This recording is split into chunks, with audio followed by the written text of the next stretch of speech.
Ito na mga idol, ang ating full highlights.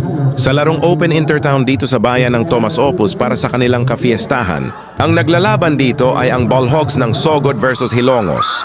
Napakaganda. Ang laban mga idol dahil dikitan lang ang laban.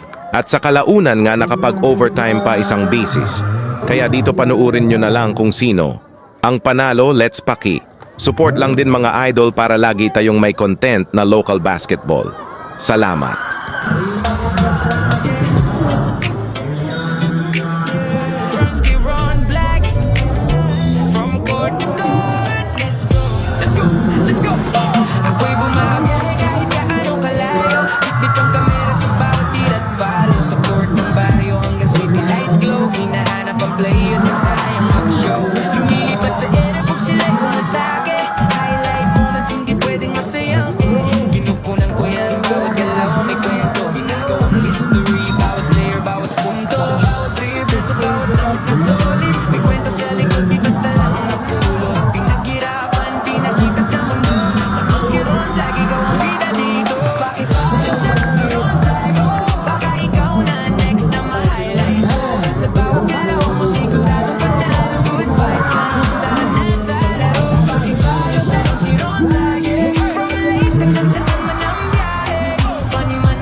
Magbabago kasi nga ikaw ang kabarkada ko.